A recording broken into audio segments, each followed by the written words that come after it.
यमुना जी आई, श्री जी देख कर, अरे श्याम सुंदर आप मान गए? यमुना जी बोली हम श्याम सुंदर नहीं है, हम यमुना जी हैं। अरे आप तो बिल्कुल श्याम सुंदर जैसी लग रही हो, आपकी महक भी बिल्कुल श्याम सुंदर, बोली भी श्याम सुंदर, चाल ढाल सब श्याम सुंदर। बोले यार श्याम सुंदर ने अपने रूप पे, अपनी वाणी पे, अपने कटाक्ष नेत्रन से पूरी गोपीन को कष्ट दे रखो, या श्याम सुंदर को यही के रूप से कष्ट दूंगी मैं। आप यहीं बैठी रही हो राधा रानी, मैं अभी जाऊं।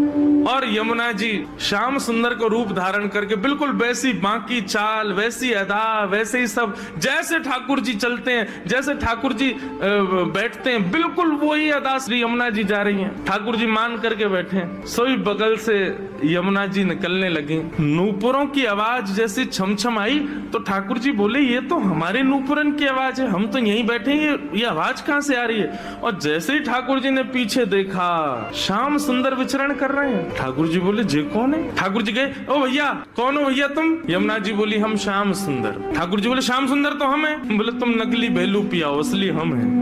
बोले ऐसे कैसे, तुम पे वंशी बजानी आवे? देखो मैं वंशी बजा के दिखाऊं। ठाकुर जी ने वंशी बजाई, उससे बढ़िया यमुना जी ने बजा दी। बोले मेरे पास काली कमली, तुम्हारे पास है? यमुना जी ने अपनी काली कमली दिखा दी। सब प्रकार से ठाकुर जी अपनी वस्तु दिखावें और यमुना जी उसको प्रस्तुत करें। बोले अब कैसे सिद्ध हो कि असली श्याम सुंदर कौन है? यमुना जी बोली मैं एक टेर बजाऊंगो, यदि मेरी टेर सुन के राधा रानी बगल में आके खड़ी है गई तो समझो वही असली श्याम सुंदर, जाके बगल में किशोरी जी आके खड़ी हूँ। अब ठाकुर जी बोले हम तो मान करके बैठे, हमारे बगल में तो आएंगी नहीं, वो इन्हीं के बगल में आएंगी। जैसे ही टेर बजाई श्री जी आने लगी, ठाकुर जी दौड़ करके गए श्री जी के चरणों में। आप मैं असली श्याम सुंदर, मेरे बगल में, मैं कभी मान नहीं करूंगा आज के बाद, आप मेरे बगल में बैठ जाओ, एक बार सिद्ध कर दो। श्री जी बोली कौन कौन कहां से आ जाते हैं नकली लोग, असली श्याम सुंदर तो वो है। श्री जी गई और श्री यमुना जी के बगल में जाके खड़ी हो गई। अब तो सब गोपियां उन्हीं के चंवर डुरावे, उन्हीं पे इत्र छिड़कावे, उन्हीं पे गुलाब जल अर्पित करें, सिंहासन पे उन्हीं को बैठावे, उन्हीं को भोग लगावे और दूर करे श्याम सुंदर रो में। बोले मैं हूँ असली श्याम सुंदर, जे कहां से नकली आ गए हो? जैसे श्याम सुंदर